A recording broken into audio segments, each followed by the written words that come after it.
Hey everybody, welcome back to my channel, Freedom Diggers Metal Detecting.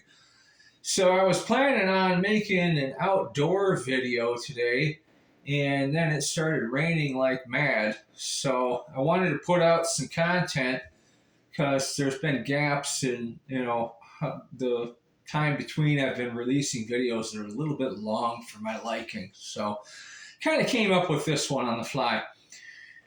What I'm going to talk about here is purchasing your first metal detector. Now, I see a lot of videos that recommend certain metal detectors. What I'm going to talk about is the process of it, where you should look to buy one, and of course, a little bit about the type of machine. A lot of other videos, they kind of leave you out in the cold about sources for them. So I'm going to kind of compare a little bit. Um, let's start out with what you might be looking for in a metal detector. Uh, some people, they want a metal detector for hunting on the beach. Some people want one for getting in the water. You've got your coin shooters, your relic hunters, and there's a lot of overlap in the capabilities of metal detectors in these different styles or search types between different detectorists. Um, I will say this: the first thing you may want to consider is the weight of the detector. There's a lot of really lightweight detectors out today, and they've come a long way in that category. But there's still some out there that are a little on the heavy side. And if you're looking at a used detector, you're definitely going to want to do a little research and find out how much the thing weighs. Um, Nowadays, I would say in the new detector category, it's easy to stay under 3 pounds. It really is. My MX Sport weighs over 4 pounds, and that's a bit heavy for my old shoulders, I have to say. Before that, I swung an AT Pro. It was a little lighter, but it tended to be nose heavy. And that's what I'm going to talk about next, kind of the ergonomics of the metal detector itself. Some of them are more balanced than others, and how much weight it feels like you're swinging is going to be different from brand to brand and even model to model within the same brand. That's another thing to consider. Now, price wise, you can really get into something decent now for under $300, which was unheard of when I started. I started out with a pretty basic Coin Master GT. It's made by White's Electronics. Decent machine. It ran me $330. And when I compare it to what you can get now for $330, like a MindLab Vanquish, that Vanquish, it runs multi frequencies and it's a lot lighter and it's got way more features. And the tones on the thing are really nice. It's got better depth. Detectors have come a long, long way. I really envy the people that are beginners right now. Um, some people will they'll limit themselves price wise, and that's where research and talking to the right people makes a big difference. Someone will say, well, I don't want to spend more than $350 or $400.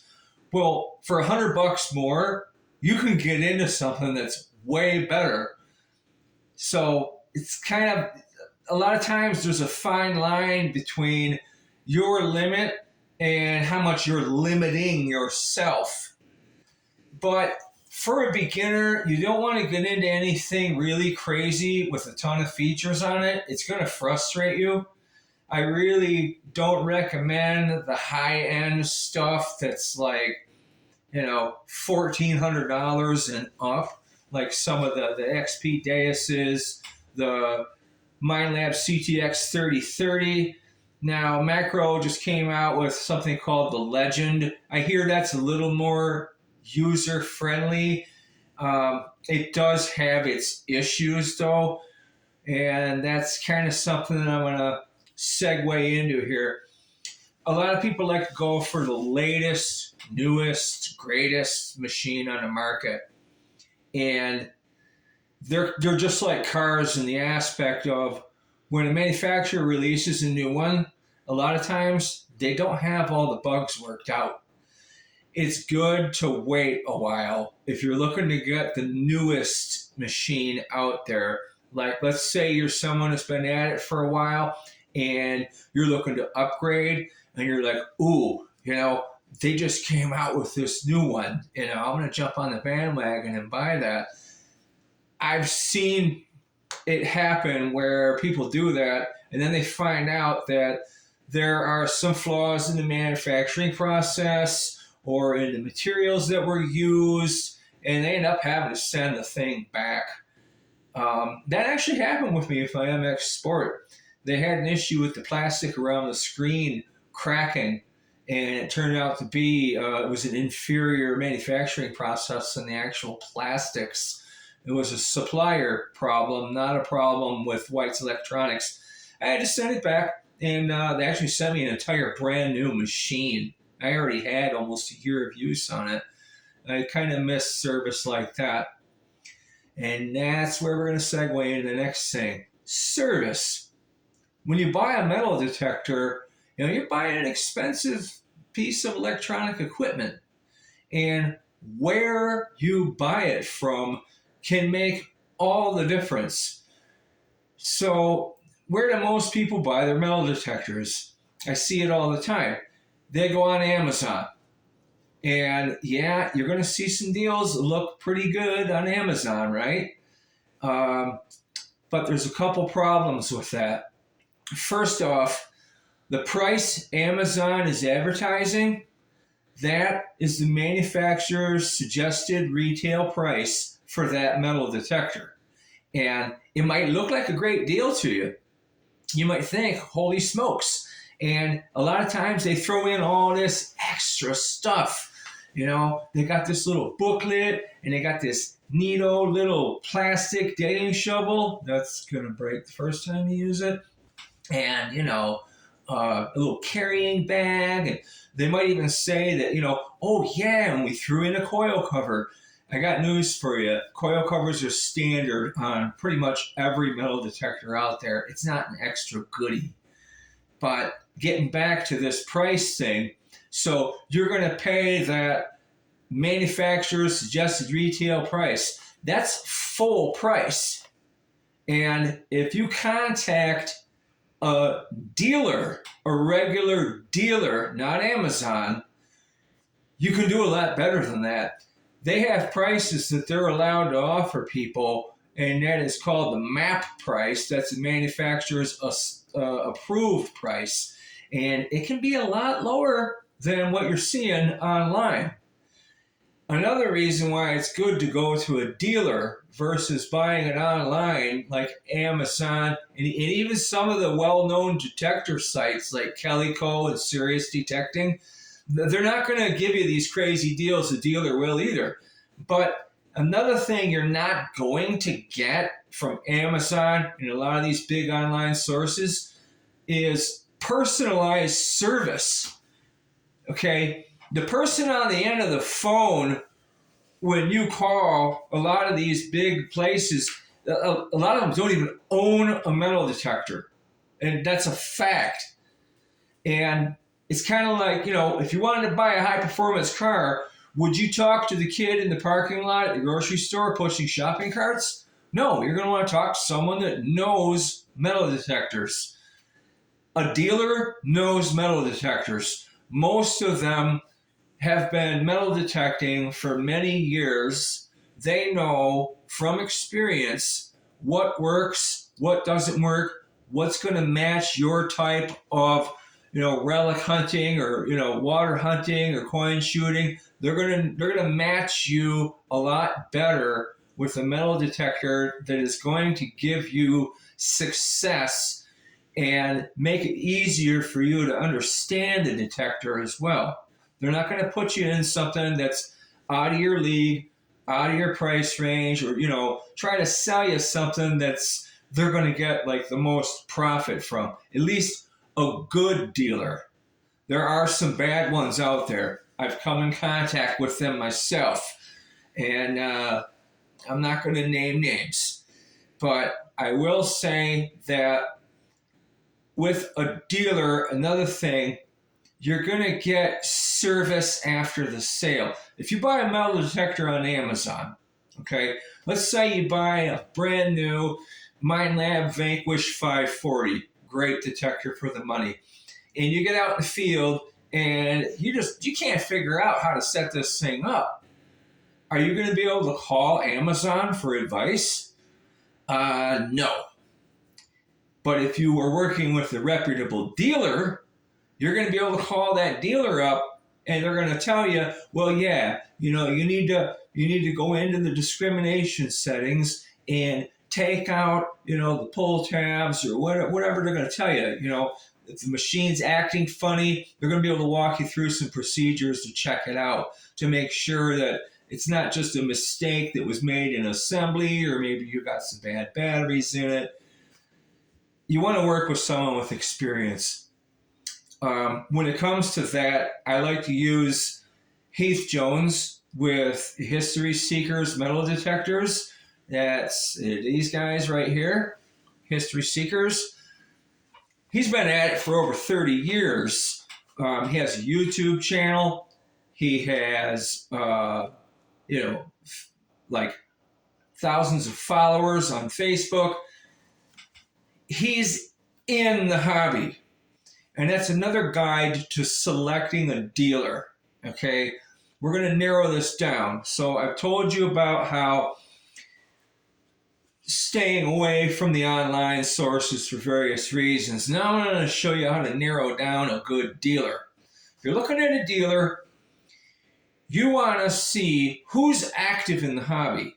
And when I say active, I don't mean sponsoring hunt events and making money off of them.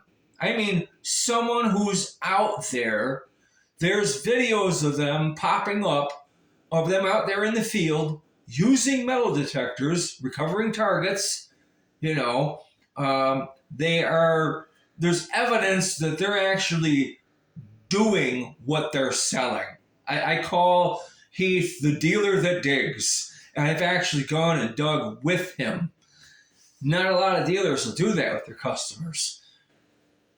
There are a lot of other great ones out there, but one of the ways to vet them, look around. Get on some of the Facebook groups. The ones that are, regional to you, and even the national ones, and see which dealers are in there offering advice, posting things they find. See if they're an admin on the group. That's another thing. If you see someone make a post saying, hey, I'm looking for a metal detector, you're going to see a bunch of people drop the name of a dealer. They're going to say, call this guy. And that's all they're going to say. They're just going to drop the guy's name. He may not even show up in that comment thread at all. Look for people, when they drop the name of a dealer, they give a testimonial about them. They leave a phone number for the guy. You'll see a bunch of people that'll say, I second that. I bought this or that from this dealer and they were great. That's the kind of stuff you're looking for. If there's a dealer that's invisible on the group, nowhere to be found anywhere, but people are recommending him like crazy, you want to be a little bit suspicious of that. At least that's my assessment of it. This is someone that's not in the hobby. They're making money off the hobby. So that's just a little bit of advice about your search for a metal detector. When I bought my first one, I paid a little bit too much for it. I had a great time with it. And when I got my second one, though, I did buy it from Heath Jones and was able to call him up. I interrupted his dinner a couple times. That's what you're looking for in a dealer. So I hope this helps you out a little bit. I know it kind of wandered from time to time. This is totally unscripted, but I just kind of wanted to put it out there for people that are, looking to spend a little money on a metal detector and they're seeing all these videos where they just recommend a machine. I'm recommending a dealer to you. And I'm staking my reputation on his. He's a good dealer. But whatever you do, go to a dealer. That's a good starting point. And if you don't want to take my recommendation, that's fine. I don't get anything from him, save for maybe this shirt. And I had to walk through a steaming hot Alabama forest to get it. There's actually a video on his channel of me doing that with him. But go through a dealer. You go through these online places, and once it's sold, that's it. You're out in cold. You're out by yourself. So I'm going to drop the phone number for History Seekers Metal Detecting for you. That is 256-284-2247. They also have a website, History Seekers. Look it up. Look around at their machines.